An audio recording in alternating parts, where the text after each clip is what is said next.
السلام عليكم ورحمة الله وبركاته. ودنا የተከበራችሁ የአረበኛ ሚዲያ ቻናል ተከታታዮች ኢንሻአላህ የዛሬው ትምህርታችን የሚሆነው دروس اللغة العربية الجزء الأول الدرس الأول ክፍል ሁለትን እንማራለን ማለት ነው ኢንሻአላህ። ቀጥታ ወደ ትምህርታችን እንገባለን። እነዚህን ትምህርቶች በተከታታይ ከመጀመሪያ ጀምሮ ካልተማርናቸው ልንረዳቸው ስለማንችል ከመጀመሪያ ጀምሮ መማር አለብን። ክፍሉን እያለፍን የምንማር ከሆነ መካከል ላይ ያልተረዳነው ነገር ያለፍነው ነገር ካለ ወደፊት ያለው ትምህርት አይገባንም። ምክንያቱም ትምህርቱ የተያያዘ ስለሆነ ማለት ነው። ስለዚህ ከመጀመሪያ ጀምሮ በቅደም ተከተል መማር ይጠበቅብናል ማለት ነው ኢንሻአላህ። طيب هذا سرير ይህ አልጋ ነውን? ጥያቄ ምልክት አለበት ማለት ነው። هذا سرير ከሆነ ይህ አልጋ ነው ማለት ነው። መጀመሪያ ላይ ሀምዝ ተጨምራለች አ የምትለዋ ማለት ነው። ስለዚህ እሷ ስለገባች ነው ጥያቄ የሆነው ማለት ነው። طيب ሐምዘቱ ሊስቲፍሃሚ የመጠየቂያ ሐምዝ ነች አ የምትለዋ ማለት ነው። ስናነብ ሐምዘቱ ሊስቲፍሃሚ የመጠየቂያ ሐምዝ ነች። ሐርፉን ፊደል ነች። ሐርፍ ማለት ፊደል ማለት ነው። ከሶስቱ የአረበኛ ቃላቶች መካከል ምንድነው ማለት ነው? ፊደል ነው ማለት ነው። የሆነ ቃል ላይ ሲገባ እንጂ ትርጉም አይሰጥም። ብቻውን ትርጉም ሊሰጥ አይችልም። አ ተብሎ ብቻውን ቢቀመጥ ራሱን የቻለ ትርጉም የለውም። ከቃል ጋር ሲገባ ግን ትርጉም ሊሰጠን ይችላል ማለት ነው። ልክ አሁን እንዳየነው መጀመሪያ ላይ ገብቶ ጥያቄ ለመጠየቂያ ተጠቀምንበት ማለት ነው። طيب እና ሐርፉን ፊደል ነው። ጀዋቡሁ መልሱ የሆነ የመጠየቂያ ሐምዝ ነው ወይንም ደግሞ የመጠየቂያ ሐርፍ ነው። መልሱ የሆነ ጀዋብ ማለት መልስ ማለት ነው። ጀዋቡሁ መልሱ የሆነ በሐምዘቱል ኢስቲፍሃም የተጠየቀ ጥያቄ መልሱ የሆነ ምን? ነዓም አዎ። ነዓም ማለት አዎ ማለት ነው። አው ወይንም ላ አይደለም። ላ ማለት አይደለም ማለት ነው። طيب አው ማለት ደግሞ ወይንም ማለት ነው ማለት ነው። طيب ስለዚህ በሐምዘቱል ኢስቲፍሃም የተጠየቀ ጥያቄ መልሱ ምንድነው የሚሆነው? ነዓም አው ላ ነው የሚሆነው ማለት ነው። طيب ምሳሌ አሃዛ ሰሪሩን ይህ አልጋ ነውን? ነዓም አዎ። ሃዛ ሰሪሩን ይህ አልጋ ነው። የሚመልሰው ሰው በዚህ መልኩ ይመልሳል። ነዓም ብሎ ማለት ነው። ነዓም ሃዛ ሰሪሩን አዎ ይህ አልጋ ነው ብሎ ይመልሳል ማለት ነው። ምክንያቱም የሚያመላክተው ነገር አልጋ ስለሆነ ማለት ነው።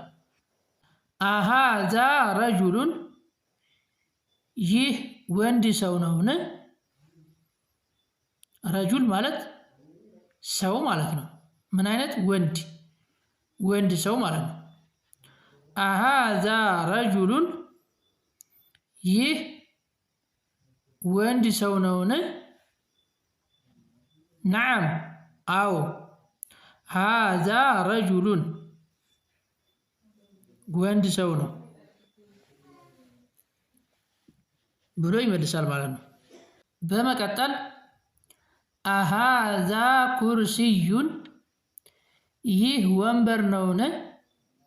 ኩርሲይ ማለት ወንበር ማለት ነው። ይህ ወንበር ነውን?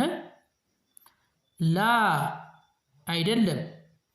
ሃዛ ሰሪሩን ይህ አልጋ ነው። ምክንያቱም ወንበር አይደለም። ወንበር ስላልሆነ ምን እንደሆነ መናገር ይጠበቅብናል ማለት ነው። የሚጠይቀው አካል ስለማያውቀው ነው አይደል? ያን ነገር ለማረጋገጥ ነው እየጠየቀ ያለው። ስለዚህ ምን እንላለን? ላ አይደለም። ሃዛ ሰሪሩን ይህ አልጋ ነው ብሎ ይመልሳል ማለት ነው። የሚጠይቀው አካል ወንበር መስሎት ነበር አይደል የጠየቀው። ስለዚህ ሌላ አካል ከሆነ ላ አይደለም ሃዛ ሰሪሩን ብለን እንመልሳለን ማለት ነው። ጦይብ በመቀጠል አሃዛ ወለዱን ይህ ልጅ ነውን? ወንድ ልጅ ነውን? ላ አይደለም።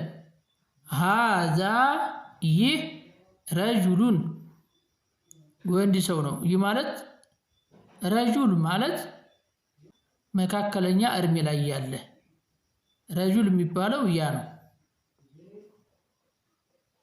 ቤተሰብን ማስተዳደር ራሱን ማስተዳደር የሚችል ረጁል እንለዋለን ማለት ነው። መን ሃዛ ይህ ማን ነው? በባለፈው ትምህርታችን ላይ ማ ሃዛ የሚል ተምረናል። ይህ ምንድን ነው በሚል ማለት ነው። ዛሬ ደግሞ መን ሃዛ ባለፈው ያየነው ማ በምትለዋ ነው። ዛሬ ደግሞ መን ሃዛ ይህ ማን ነው? ጦይብ ማ ሃዛ ከሆነ ይህ ምንድን ነው ማለት ነው። ስለዚህ ይለያያሉ ማለት ነው። ማ ሃዛ ሊገይሪ ልዓቂል ከሰው ውጭ ለሆነ አካል ለመጠየቂያ የምንጠቀምበት ሲሆን መን የሚለው ደግሞ ኢስሙ እስቲፍሃሚን የመጠየቂያ ስም ነው። ከሶስቱ የአረበኛ ቃላቶች መካከል መን የሚለው ስም ነው ማለት ነው። ጦይብ ኢስሙ እስቲፍሃሚን የመጠየቂያ ስም ነው። ሊልዓቂሊ ለዓቂል ለሰው ልጅ ማለት ነው። ጦይብ ማ ከሆነ ግን ሊገይሪ ልዓቂል ብለን ነው የተማርነው። ምንድን ነው የሚለውን ትርጉም ይሰጠናል። ጦይብ ምሳሌ እንመልከት። መን ሃዛ ይህ ማን ነው? ሃዛ ጠቢቡን ይህ ሐኪም ነው። መን ሃዛ ይህ ማን ነው? ሃዛ ወለዱን ይህ ልጅ ነው፣ ወንድ ልጅ ነው። መን ሃዛ ይህ ማን ነው? ሃዛ ጧሊቡን ይህ ተማሪ ነው።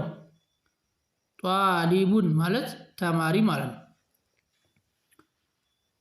ጦይብ አሃዛ ጠቢቡን ይህ ሐኪም ነውን?